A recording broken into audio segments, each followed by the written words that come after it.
the 21st is when we go to court for sentencing. So 21st, 22nd, could take 2 days, who knows. And obviously for those that aren't familiar with the legal system, the sentencing has to happen first in order for you to file for an appeal, and we'll immediately be doing that. Once again, it's just really sad how our justice system works and how it continues to fail people time and time and time again. And because of that, I vow to be a voice for those who don't have a voice. I'm not really sure what my future's going to look like. You see all these tabloid stories of all these different years thrown out there of what my parents are going to serve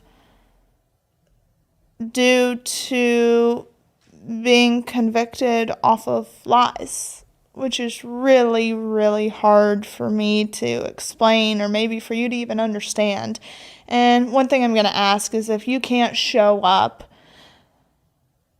to my social channels and my podcast with a heart that is filled with grace and love and understanding, then I just kindly ask you to unfollow me and unsubscribe and just not show up for me, because I'm not in a place to be able to receive the hatred and the negative comments. And, I've had some on my social pages, and just to hear how hateful and heartless some people can be towards this situation is honestly heartbreaking. And I know what my parents have done and what they haven't done.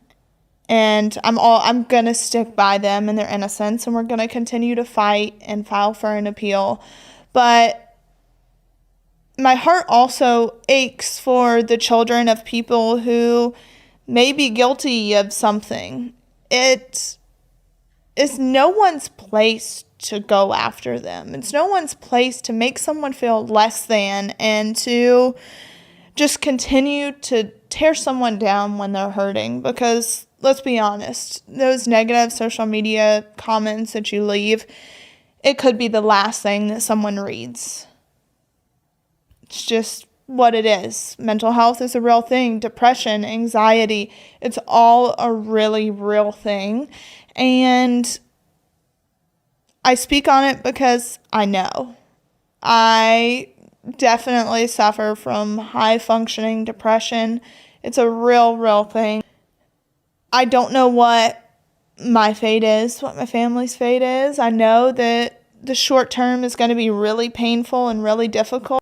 And I think there's a level of guilt, too, for myself of knowing that Chloe and Grayson aren't going to have that same feeling of our mom and dad going to be home tonight. And I think that's the hardest part, is me trying to navigate how you teach to younger children who aren't fully developed that yet, and how to get them to understand the circumstances. And that's a really difficult thing. And so, like I said, I know so many people, more people than you could think of, have gone through these same feelings. And I'm open to the advice and the help because I don't know everything. We all do the best we can to get through each and every day. I have custody of a 16-year-old and a 10-year-old. And we spend our first Thanksgiving not as a family.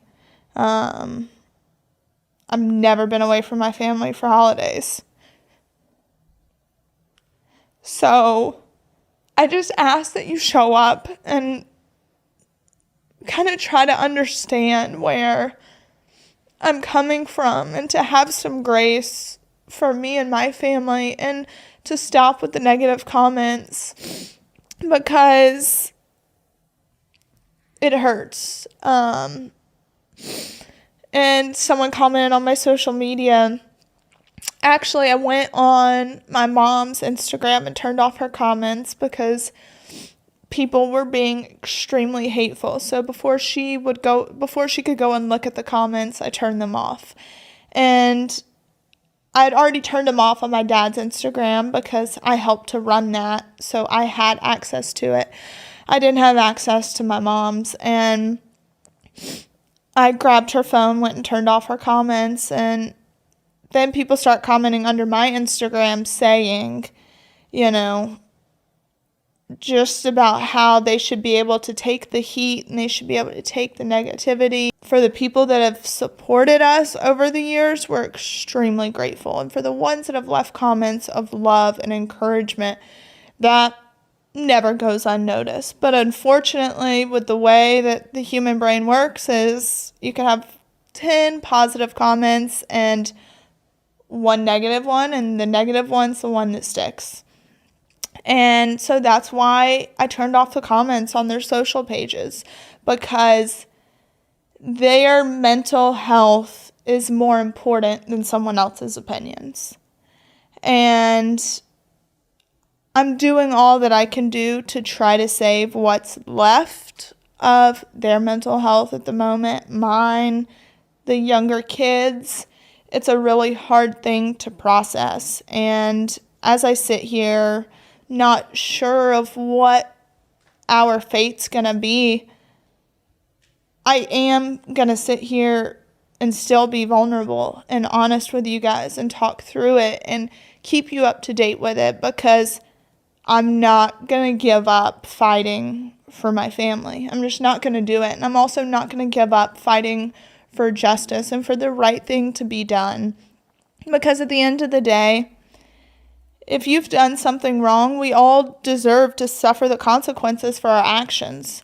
But the unfortunate part is there's a lot of times to where we suffer the consequences for other people's actions that were not our fault, that we weren't liable for, but somehow we end up being the ones to take the fall, which is really, really sad and disheartening. But I do kind of want to take a second to explain who the parents are that raised me. They worked. They are some of the the hardest working people that I know.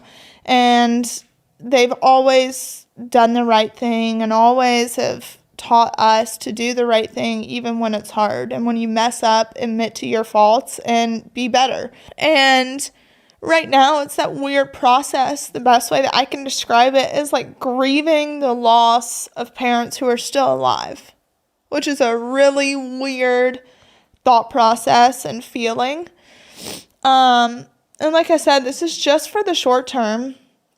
I mean, we file for an appeal, and by the grace of God, our truth wins. The truth wins. Not just our truth, but the truth wins. And our justice system kicks in and the right thing happens. But until then, we have to feel the hurt. And, I think too about how society needs more people like my parents.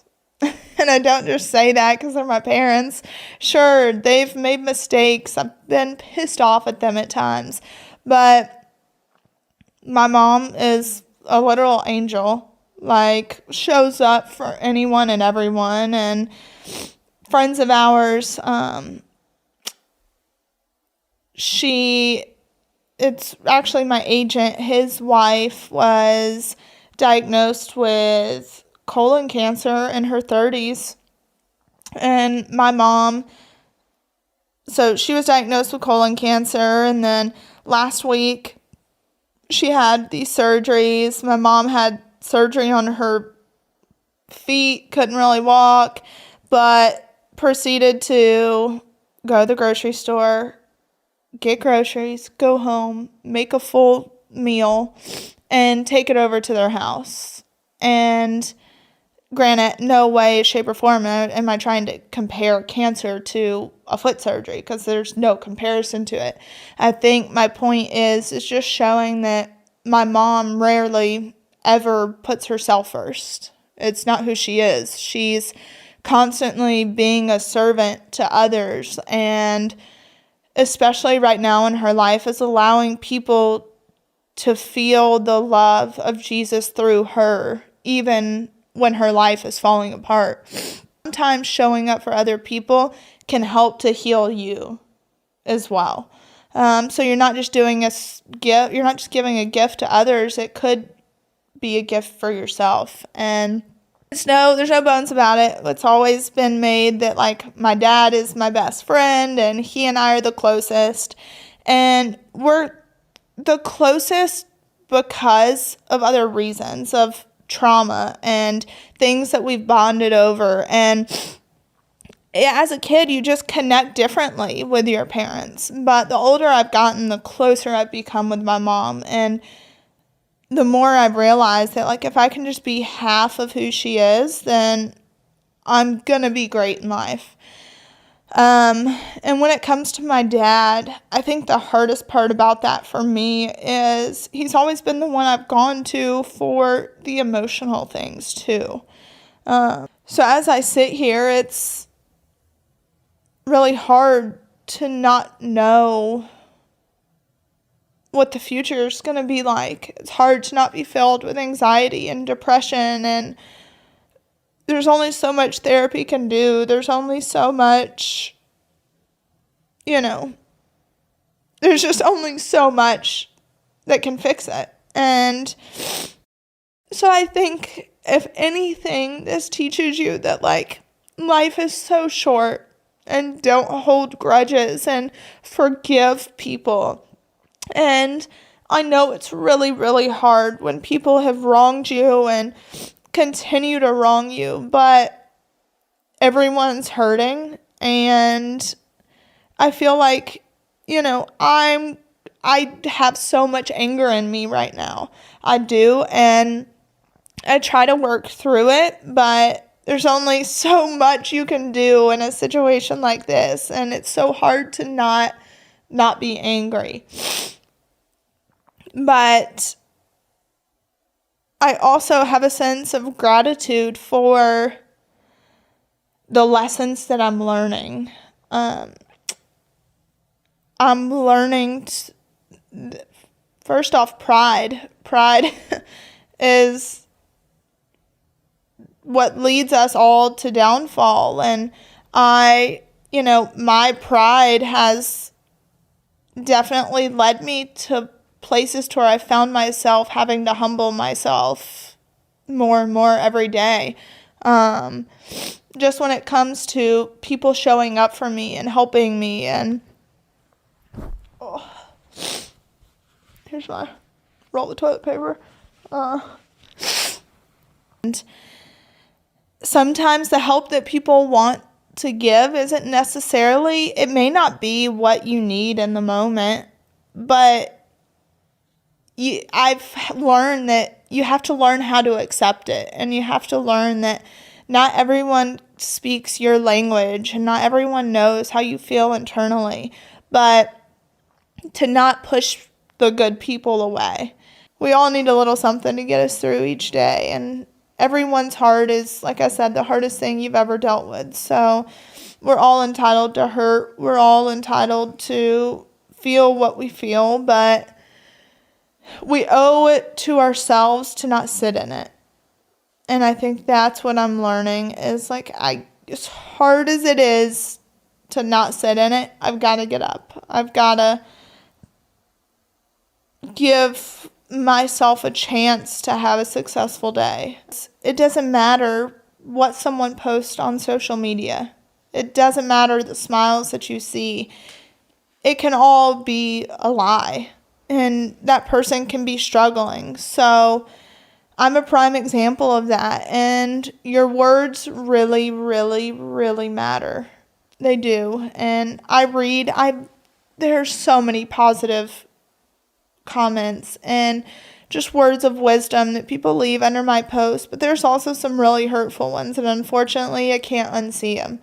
And I hope you guys remember that, because life sucks and it's hard enough as it is, so why make it harder on each other when we can be an escape for how messy this world is, and we can provide laughter and love and hugs, and we're all different. We're all uniquely made. So embrace the differences and love each other, because life is so worth living and we need to make it worth living for people. And I just think that's the point I'm at in my life right now, is I'm completely broken, and I'm completely, there are people that are in my life that are making life worth living. And for that, I'm so grateful, and I want to be one of those people for someone. Like, I want to be that person for someone. And we've always just connected on a much different level. A much deeper level, yes. Yes, and because of that, though, you and I both said we have a codependency on each other. Yes. And like, that's what I struggle with to this day, because I'm like, I don't know what I would ever do without you. And what did I say to you on Sunday? Which thing? That I did not build you to break. Yeah. And there will come a time when you do not have me. And that's when all of the stuff that I have poured into you will surface. That's when you're going to shine at your brightest, because you're going to say, he's not here, but I know he is.